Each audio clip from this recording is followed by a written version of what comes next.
E aí, povo! Bem-vindos a mais uma aula de História do segundo ano. Eu sou o professor Marlon e a gente vai ficar juntos hoje nessa terceira aula de História. Sim, você não tá ficando meio doido aí. Deu uma mudadinha no professor. Não sou o Marcelo, eu sou o Marlon.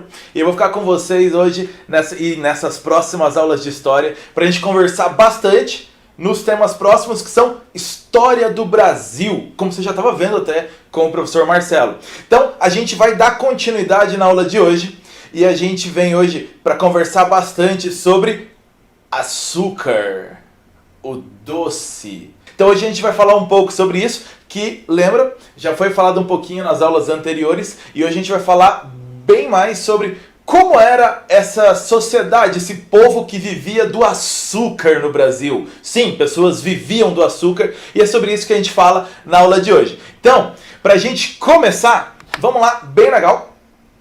E a gente muda aqui. Isso, ficou melhor essa telinha aí. Então, eu sou o Marlon Peterlini, a gente vai falar hoje de sociedade açucareira. As pessoas que viviam em volta do açúcar. Não era cercando um montinho de açúcar, mas elas viviam em torno do açúcar, dependendo da produção do açúcar. Então é sobre isso que a gente vai falar hoje, as pessoas que produziam açúcar no Brasil. Os vários tipos de pessoas que haviam no Brasil produzindo açúcar. Legal? Então, para a gente dar início à nossa aula, a gente só pode começar a aula se a gente lembrar o que a gente falou na aula passada. Então, vamos dar uma relembradinha no que você falou na última aula. Então, na aula anterior, você vai lembrar que foram vistos alguns pontos. Os principais estão aqui anotados para você. Vamos lá, mudar a câmera, fica melhor. Isso! Olha lá. Então você tem que o Brasil tinha uma exploração extrativista do pau-brasil. Ou seja, os portugueses que aqui chegavam, eles pegavam a madeira e levavam embora. Normalmente usando o trabalho dos índios, você lembra isso, num esquema chamado de escambo, aliás, como está mais embaixo. Então, os portugueses que aqui chegavam, pegavam a madeira e levavam embora. Isso é extração. Eles não plantavam florestas de pau-brasil, esperavam a madeira crescer bonitinha, ia lá, cortava, levava, fazia um reflorestamento. Não. Então, é uma atividade extrativista, o pau-brasil, ok? O segundo ponto que você viu foi o pacto colonial. E isso era a relação principal entre a colônia e a metrópole. E aqui tem uma frase que eu coloquei, fica bem mais facinho de você lembrar. Ela dá uma boa resumida no que foi o pacto colonial. Essa é bem legal até de você anotar. Se você não anotou na aula passada ou ficou em dúvida sobre pacto colonial, anota essa frase no teu caderno e vai ficar mais fácil, aí tá entre aspas. Colônia só compra da metrópole. Colônia só vende para a metrópole. Traduzindo na relação Brasil e Portugal. O Brasil, que era a colônia, só compra da metrópole, que é Portugal. O Brasil, que é a colônia, só vende para a metrópole, Portugal. Você conseguiu entender? Existe uma relação de dependência. Melhor ainda, existe uma relação de monopólio. Monopólio. O Brasil só pode fazer negócios com Portugal. E Portugal pode fazer negócio só com o Brasil? Não. Portugal é totalmente livre, faz o que ele quer da vida, ele é o dono do Brasil, podemos dizer assim. Já o Brasil tem que obedecer, então o Brasil só pode ter negócios com Portugal. Lembra disso. Colônia só compra da metrópole, colônia só vende para a metrópole. Traduzindo na nossa relação Brasil e Portugal. Brasil só compra de Portugal, Brasil só vende para Portugal. Ô professor, e Portugal então pegava toda essa mercadoria do Brasil e guardava? Não, criança. O grande interesse de Portugal é pegar essa mercadoria ou receber essa mercadoria e já revender. Ou ela nem passa por Portugal, mas ela é transportada em navios portugueses e o imposto é para Portugal, para o reino. Então os comerciantes portugueses lucram em cima de produtos brasileiros, revendendo. Então, o trabalho deles é pegar e vender para o próximo, ganhando dinheiro em cima, claro, o lucro em cima disso. E, repara, para os brasileiros ou para o produtor brasileiro, o lucro não é tão alto assim, exatamente porque ele só tem uma pessoa para quem vender, ou para um lugar para onde vender, para um grupo de comerciantes. Não existe algo fundamental em negociação para você conseguir o melhor preço, que é concorrência. Não existe. Ou é para os comerciantes portugueses, ou não é. Então isso prejudicou um pouco a exploração do Brasil, principalmente com relação aos comerciantes daqui do Brasil, mas isso favoreceu muito os portugueses nessa relação. Lembra? Aqui, ó, plantation, uma palavrinha em inglês. Aí você corre no dicionário de inglês, você sabe que plantation é plantação. Mas em história, existe a palavra plantation. História é chique, bebê. Em história existe a palavra plantation. E ela significa essas 4 coisas anotadas aí juntas. Então, uma grande propriedade rural, que alguns chamam de latifúndio. O uso de trabalho escravo. Monocultura, ou seja, só se planta um único produto. E esse produto é destinado à exportação, que é o 4º item. Quase não fez aqui, né? Isso. Exportação. Então você tem 4 itens. Grande propriedade rural, trabalho escravo, monocultura e exportação. Essa é a tônica, isso que marca o Brasil durante o período colonial. Se você colocar isso até para os dias de hoje, repara como isso marca bastante o Brasil atual. A gente vai falar disso na aula de hoje ainda. Segura aí. Aí você viu que o açúcar foi plantado no Brasil por quê? Porque ele tinha mercado, ou seja, eu vou conseguir vender, as pessoas vão querer comprar, e o Brasil tinha condições de plantar. Não condições financeiras, quem morava aqui, mas o Brasil tinha bons solos, o clima favorável, um regime de chuvas adequado, temperatura boa. Então o Brasil tinha todas as condições para o açúcar. Então por isso, planta-se açúcar no Brasil e tem mercado. Avalie as europeias todas loucas quando o açúcar começa a chegar do Oriente na Europa. Então o açúcar é o grande produto queridinho da Europa aí no século XVI, XVII. No século XVI é o ouro branco na Europa. E você viu ainda na última aula que quando foi usada a mão de obra indígena era escambo, e quando era usada a mão de obra, e além da mão de obra indígena no escambo, melhor dizendo, você também tinha escravos trazidos da África, escravos africanos. Lembra? Isso aqui foi o que você viu na última aula, você viu coisa pra caramba na última aula, então a gente vai para a aula de hoje. Respira, isso, melhora a caneta na mão e vamos continuar para a aula de hoje. Para a aula de hoje, a gente tem uma imagem para começar. Dá uma olhadinha aí. O que você está observando? Eu até anotei embaixo ali rapidinho para te ajudar. É uma colheita mecanizada de cana-de-açúcar no interior do estado de São Paulo.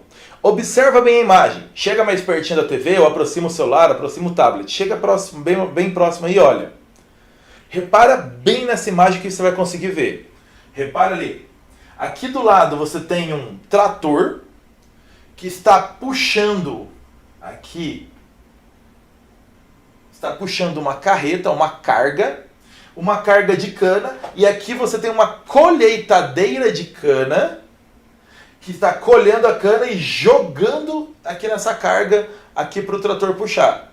Conseguiu reparar tudo isso? Quem não conseguiu ver melhor aí, dá uma viradinha no celular que vê melhor. É isso. A cana-de-açúcar ela é cultivada no Brasil há mais de 4 séculos, são quase 500 anos de cultivo de cana-de-açúcar no Brasil. Quase 500 anos.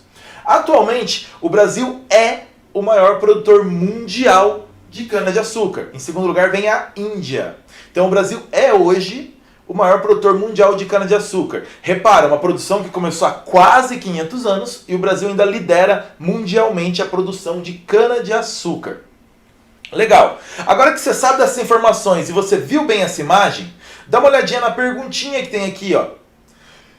Quais instrumentos são utilizados na colheita da cana-de-açúcar? Nessa imagem, ficou fácil. Você tem um trator, você tem uma carreta, você tem uma colheitadeira. Reparou que você tem pouquíssimas pessoas. As pessoas, aliás, nem aparecem na imagem. Você vai ter o motorista da colheitadeira e o motorista do trator e acabou as pessoas dessa imagem. Sempre é assim, ou sempre foi assim a colheita da cana-de-açúcar? Logicamente, você sabe que não. E a colheita da cana-de-açúcar envolveu muitas pessoas já. E é sobre isso que a gente vai conversar, esse paralelo. Hoje, nós temos essa colheita de cana-de-açúcar. E como ela era no passado, lá no início. Vamos traçar esse paralelo aí para tentar entender um pouquinho melhor a caminhada da produção de açúcar no Brasil. Ó, próxima imagem para a gente conversar. Eu vou deixar você ver essa imagem, ler esses dados, pensar sobre essas perguntas e a gente vai conversar sobre elas daqui 1 minuto. Marca aí certinho, 1 minuto eu volto, olha a minha imagem, olha os dados, olha as perguntas, 1 minuto para a gente conversar sobre isso. Vai!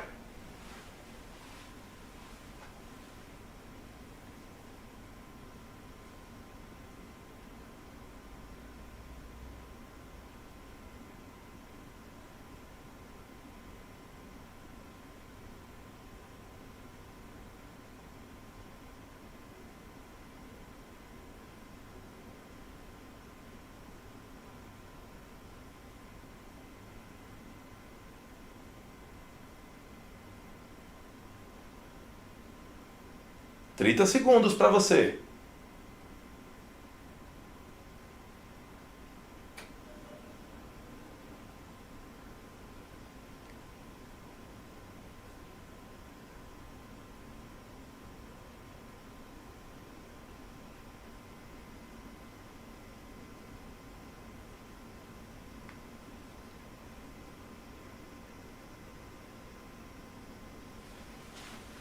E aí eu voltei, pronto, certinho 1 minuto. Você conseguiu? Olhar a imagem é mais para ilustrar essa nossa questão. Você tem uma plantação de cana-de-açúcar. Você conseguiu reparar como ela é grande, ela vai longe essa plantação.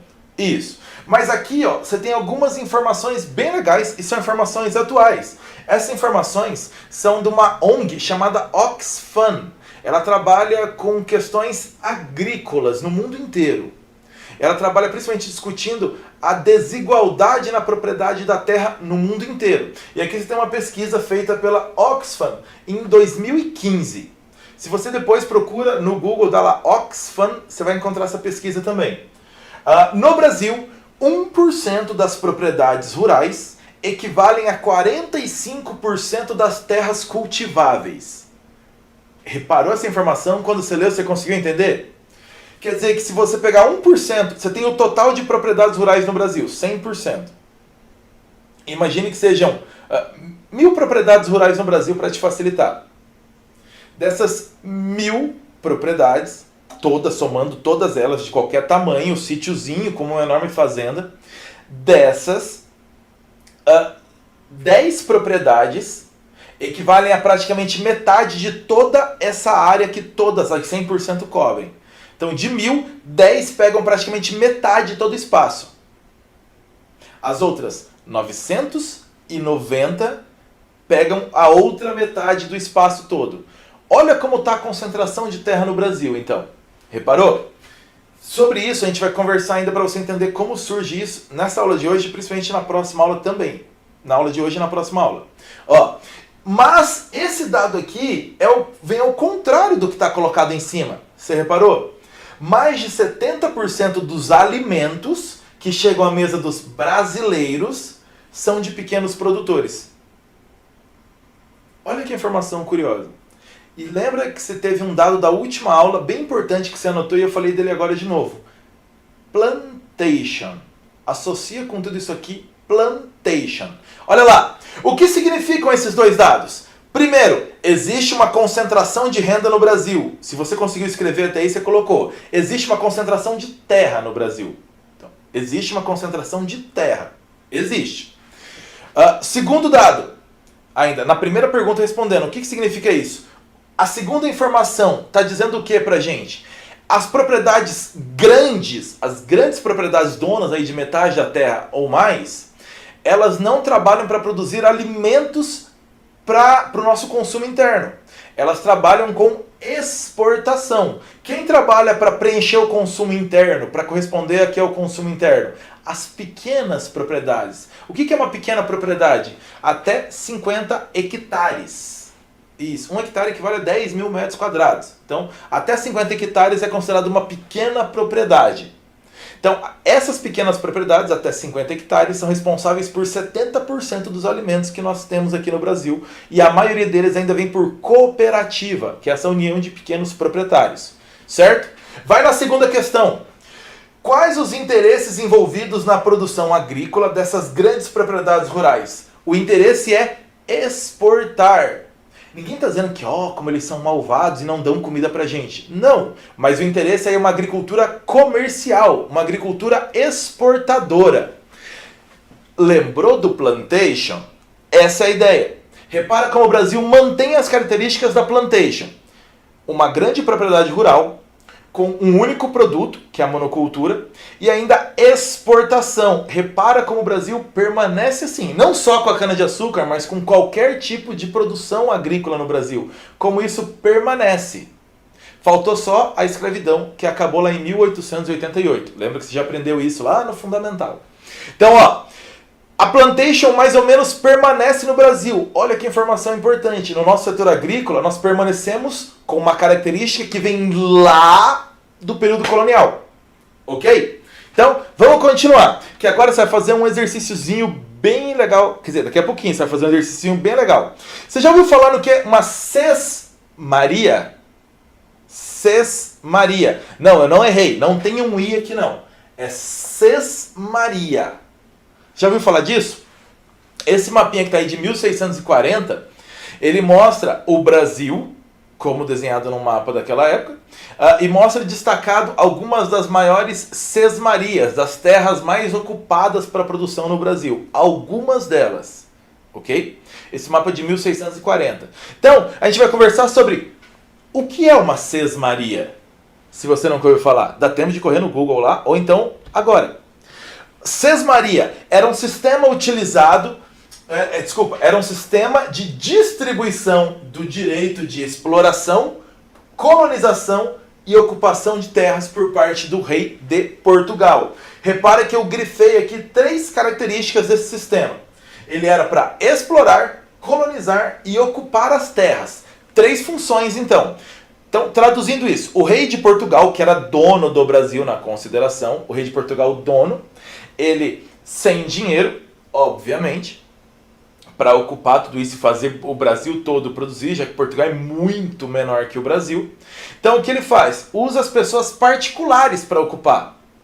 Então, além das capitanias hereditárias que você viu na última aula, esses capitães donatários, eles também podiam distribuir sesmarias, claro, em nome do rei. Então, além das capitanias hereditárias, o recurso utilizado para ocupar o Brasil, para fazer produzir no Brasil, para colonizar o Brasil, foi a sesmaria. Então, eu deixo você usar um pedaço de terra. Era isso que o rei falava. Eu não estou te dando. Eu estou te dando o direito de usar a terra. Ela não é sua, ela continua minha, mas você tem o direito de explorar essa terra para poder ocupar essa terra e fazê-la produzir. Então é isso. O sesmeiro é o nome de quem recebia a terra. Então, sesmaria é o direito de usar a terra e sesmeiro é o cara que está recebendo a terra. Anota isso. Obrigação do sesmeiro: produzir, por isso eu grifei também, ele deve produzir. Se não produz, ele perde o direito à sesmaria, está anulado, a terra volta a ficar só com o governo e o governo pode doar para outro. Então, ele deve produzir e, claro, óbvio, ele tem que pagar os impostos devidos ao rei. Próximo, ele é um modelo que ele está na base da desigualdade da posse de terras no Brasil. Ele formou grandes latifúndios, ou seja, grandes propriedades rurais. Esse modelo de distribuição de terra, de doação de direitos à sesmaria, ele vai explicar muito por que só 1% das propriedades rurais no Brasil equivale a 45% das terras. Por quê? O rei está dando o direito das pessoas usarem a terra. E olha o último item, para ajudar nesse entendimento. Cada direito poderia ser renovado, poderia ser renovado, poderia ser renovado e renovado, e você vai ficando na terra, ficando, até que você consegue comprovar. De tanto tempo que estamos na terra, minha família está aqui há gerações, essa terra é da minha família, vai lá e consegue o documento. Então você tem muitas propriedades rurais no Brasil grandes, não vem só da compra, mas vem dessa doação, da doação do direito, o governo entregando para pessoas, para particulares, terras para que eles pudessem produzir. Eles vão ficando e vão ficando. Repara, não é que essas pessoas estão ilegais na terra. É um recurso legal. É um programa usado pelo governo de Portugal. Só que gerou essa consequência para a gente. Uma má distribuição de terra. Então você tem fazendas gigantescas, áreas gigantescas no Brasil, maiores que cidades, muitas vezes, nas mãos de poucas pessoas. E boa parte delas já vem de muito e muito tempo atrás, então, dessas sesmarias. Gravou esse nome? Sesmaria. A base dos problemas de distribuição de terra no Brasil. Vamos próximo?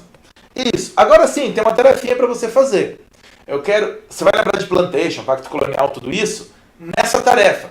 Você vai fazer ela e eu vou te dar, vamos lá, 5 minutos para você responder. 5 minutos só, você vai responder essa tarefa no seu caderno e daí a gente vai conversar sobre ela na sequência. Então, tenta responder ela, por favor, aí. Você vai olhar essa imagem, tranquilinho, não vou falar sobre ela agora. E ali embaixo, ó, nesta imagem estão presentes características do modelo de produção açucareira utilizado no Brasil.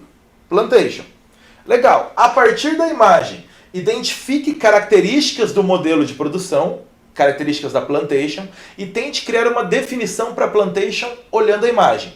Ok? É isso. Você tem 5 minutos para fazer, é bem tranquilinho. Termina rapidinho para você conseguir ir lá tomar uma água, ir no banheiro e voltar. 5 minutos, vamos?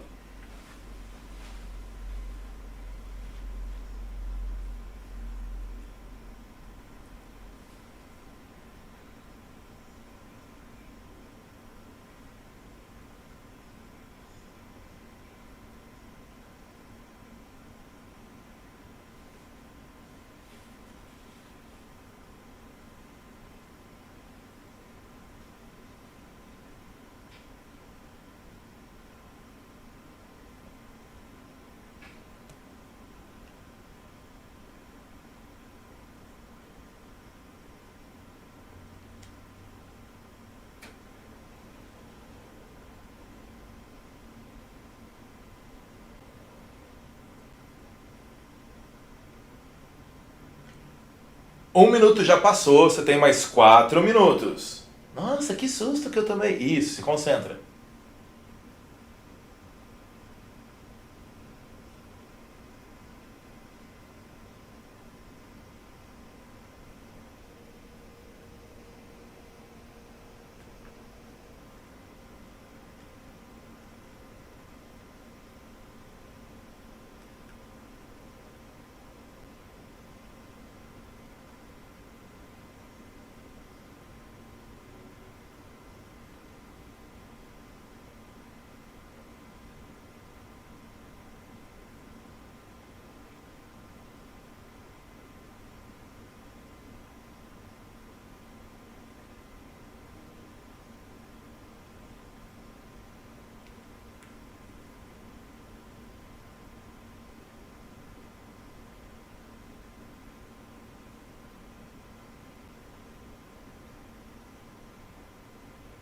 Você tem 3 minutos para terminar. 3 minutos. Corre.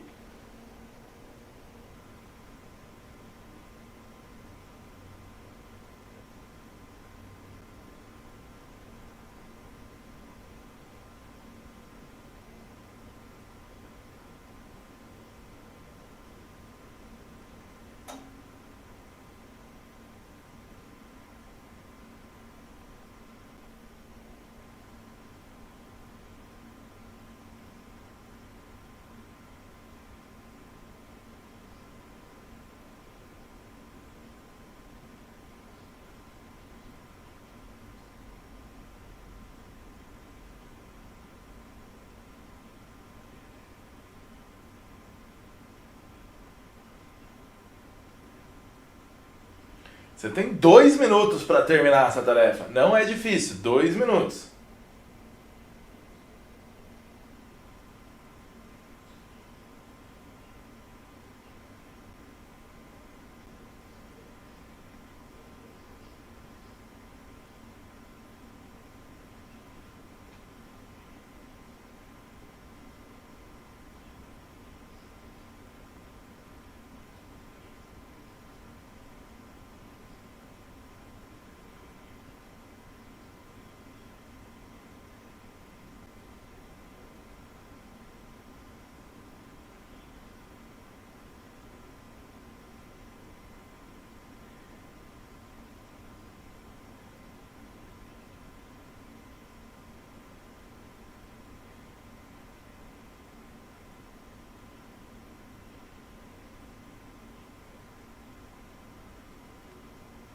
Você tem 1 minuto para terminar. Oh, meu Deus, tenho que correr. Tem.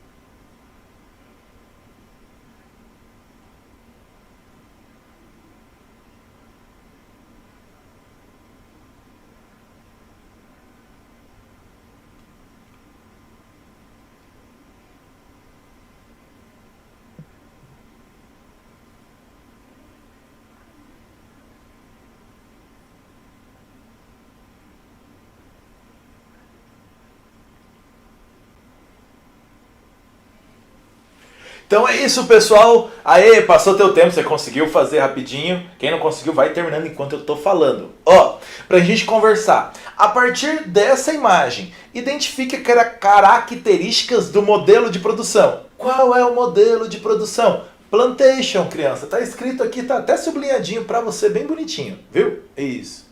Ó, do outro lado da minha imagem. Ó. Viu? Isso. Pra brincar com você, tá até aqui, ó. Isso, bem aqui. Ó, tô apontando o dedo. Você vai achar aí. Plantation, sublinhadinho. Boa. Então, aqui, ó, nessa imagem, que elementos que tem de plantation? Primeiro, você repara que você tem um bando de trabalhadores escravos. Lembra que escravidão é uma característica de plantation. Legal. Segunda informação que você repara. Reparou que não tem uma variedade muito grande de produtos de plantação. Você só tem um único produto plantado. As pessoas aqui estão trabalhando com esse produto já no chão e aqui ele ainda sendo retirado.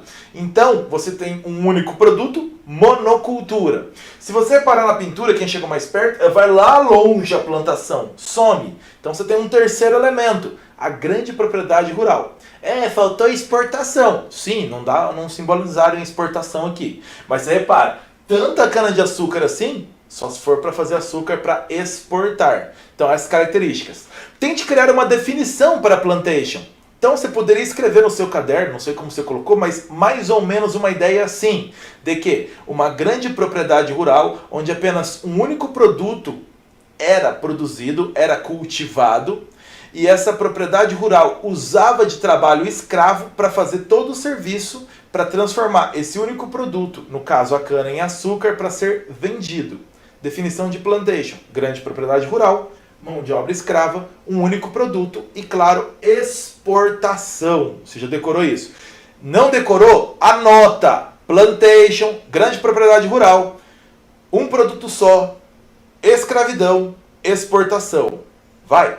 Então, vamos continuar. Se você acertou, parabéns. Se você não acertou, calma, tem mais. Nessa aula você acerta. Relaxa, mas presta atenção. Ó, tem mais uma imagem para você observar e para a gente conversar sobre ela. Então, você vai observar essa imagem, que é uma moagem na Fazenda Cachoeira, em Campinas. Na Fazenda Cachoeira, que fica em Campinas, interior de São Paulo. Essa pintura é feita pelo pintor Benedito Calisto. Você vai responder essas duas perguntas. Primeiro, identifique o que está sendo representado na imagem. O que essa imagem está mostrando aqui para você? O que está acontecendo? 2. Destaque elementos do processo de produção açucareira presentes na imagem. O que você consegue perceber aqui que faz parte da produção de açúcar? Para essa tarefa, que é super fácil, você tem 2 minutos para fazer. Se vira em 2 minutos. Copia a questão no caderno e responde. 2 minutos. Vai!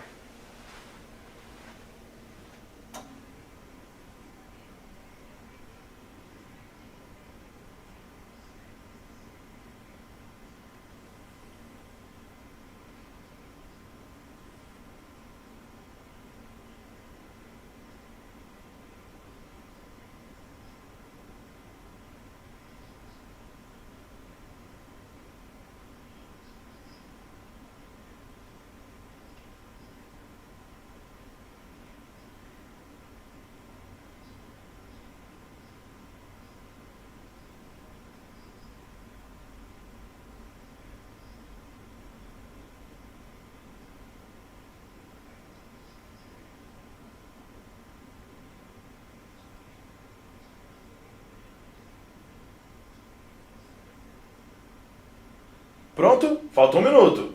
Correndo!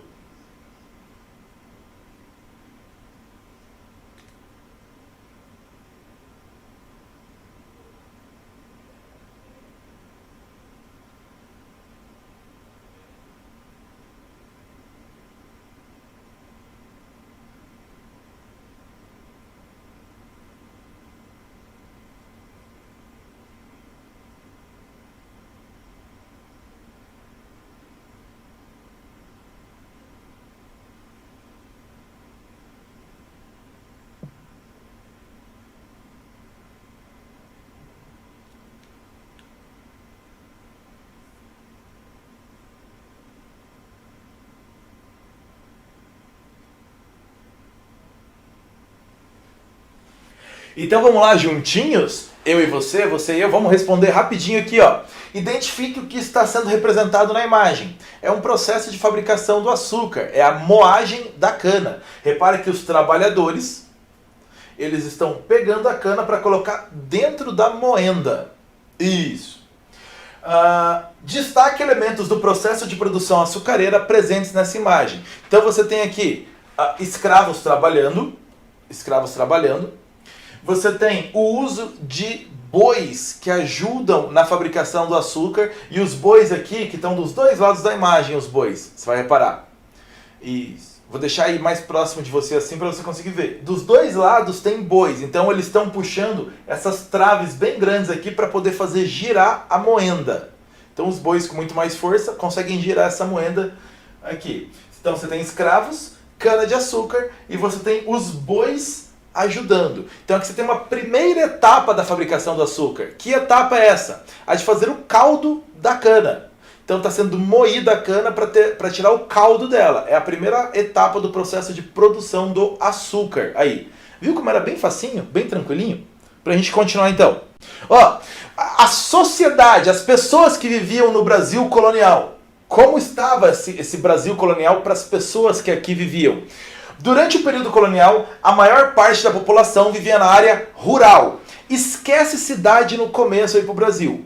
Cidade você tem uma ou outra no litoral maiorzinha, e só depois, a gente vai ver mais pra frente, quando o Brasil começa a ter o ouro como grande produto aí de exploração, que as cidades aparecem com força. Por enquanto, é área rural. Trabalhavam em propriedades rurais ligadas à produção agrícola e à pecuária. Obviamente, se essa galera mora na área rural, eles trabalham em atividades ligadas à área rural, atividades agrícolas ou pecuária. Lembra que pecuária é criação de boi. Você que está meio perdido? Ó, essas propriedades tornaram-se núcleos sociais, administrativos e culturais. Essa expressão núcleos é bem importante. Essa propriedade se torna o centro da vida ali. A maior parte das pessoas que moram nessa propriedade rural nunca saiu dessa propriedade rural. Nasceu, viveu e morreu no mesmo lugar. Muitas das pessoas jamais saíram, a não ser na vila mais próxima. Mas o mundo delas é esse mundo muito mais estreito aí. Então a propriedade rural é um centro realmente aí. E o engenho é o maior exemplo desse centro administrativo, desse centro social que é a propriedade rural no Brasil. Legal? Pessoas morando na área rural. Lembra disso? Continua. A sociedade colonial ali, então, ainda. Ó. O engenho, o que é isso que a gente viu na última aula? O engenho é o maior exemplo de um centro social, administrativo, cultural do Brasil colonial. O que é o engenho? O engenho era a unidade produtiva de açúcar e era formado por dois setores. O setor agrícola, ou seja, o canavial, a plantação de cana em si, e o setor de beneficiamento, que é onde a cana era transformada em açúcar e também em aguardente, nos subprodutos da cana. Então você tem esses setores. Repara que essa ilustração ela vai mostrar isso bem claro para você, principalmente por que as pessoas nasciam, viviam e morriam no mesmo lugar no engenho. Repara que você tem lá em cima, nesse desenho, a plantação, o canavial. Você tem estradas em volta que chegam e saem, vão para outras propriedades vizinhas e andam pela mesma propriedade. Você tem aqui embaixo, aquela imagem anterior do exercício que você fez da moenda, está aqui embaixo. Aqui você tem um elemento que a gente vai ver, principalmente na próxima aula, a casa grande. Aqui você tem a senzala. Aqui você tem habitações de homens livres, que a gente vai falar deles também. Aqui você tem uma capela. Repara então que toda a vida das pessoas está acontecendo aqui dentro. Então, isso aqui favorecia quem ficasse sempre no engenho. Tinha toda uma vida acontecendo aqui no engenho. Então, esse engenho tem uma vida completa e por isso ele se torna esse centro, esse núcleo social, cultural e administrativo. Essa imagem vai voltar para você numa próxima aula, então cuidem. Ei, agora eu vou te dar quanto? 5 minutos para responder esse exercício para você e na sequência eu falo dele. 5 minutos e nada mais. Responde no caderno, copia e responde. Dá tempo 5 minutos. Para que dá tempo. Vai!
Bora lá? Todo mundo fazendo? Bem facinho.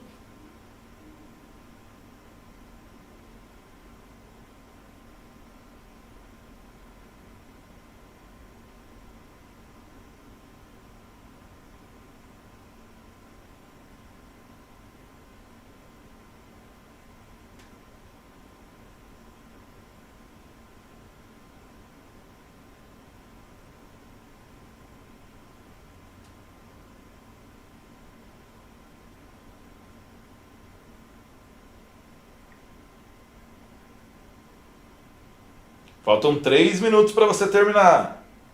Vamos!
Vamos, falta menos de 2 minutos.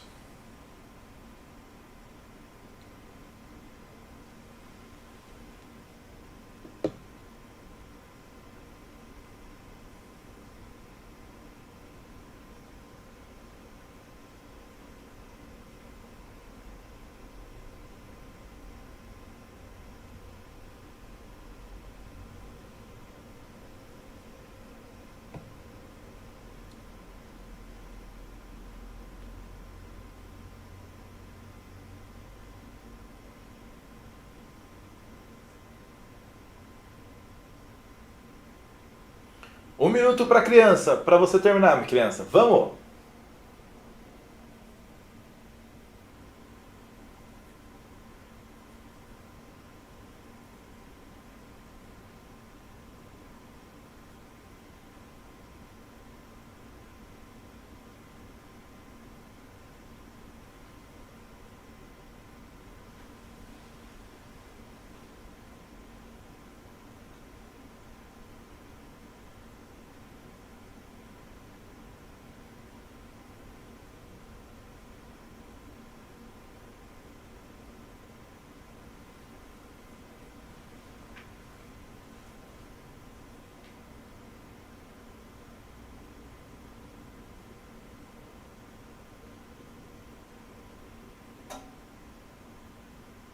Terminando. Isso. Então, olha lá, para te ajudar, não é tão difícil isso, é só um treinamentozinho para você. Primeiro, procura identificar a posição social de cada personagem. Você tem aqui no cantinho, isso, bem grande aqui para você, no teu canto esquerdo aí, você tem o senhor de engenho, a figura, o dono do engenho, chamado de senhor de engenho. Aqui as filhas e a esposa mais atrás. Atrás você tem uma escrava que muito provavelmente é babá das meninas. Atrás você tem uma empregada doméstica, uma auxiliar, na verdade, da mulher do senhor de engenho, da esposa do senhor de engenho. E atrás outros escravos que estão ali para ajudar ou para andar junto com eles. Então repare nessa posição social, o homem à frente. Então, você acabou de descrever também a pintura. A última. Que relação existe entre essa imagem e a ideia de patriarcado? O homem à frente, guiando, todos os outros seguindo o que o homem está determinando. Repara que a vontade de caminhar é dele, para onde eles vão é o homem que vai determinar. O chefe da família.